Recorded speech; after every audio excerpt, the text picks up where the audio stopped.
Seeing spots under your car? That could be more serious than you think. An oil leak might seem minor, but if ignored, it can destroy your engine. In this video, I'll show you 5 signs your car might be leaking oil, and what you can do to stop it. Sign number 1, an oil puddle where you park. If you notice a dark slick spot, especially near the engine or transmission, this is the clearest sign of a leak. Don't ignore it. Sign number 2, a burning oil smell. This often means oil is dripping onto hot parts like the exhaust manifold. You may not see the leak, but you'll smell it. Sign number 3, your oil level keeps dropping.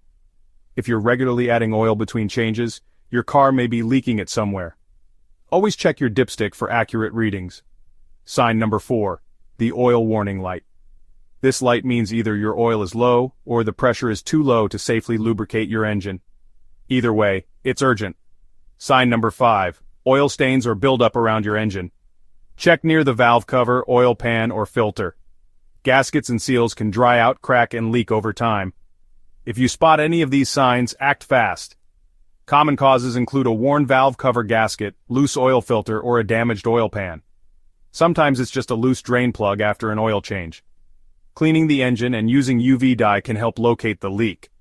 Fixing oil leaks early can save your engine and your wallet. If you found this video helpful, give it a like and subscribe to 4 Wheels Empire for more car repair tips and DIY guides.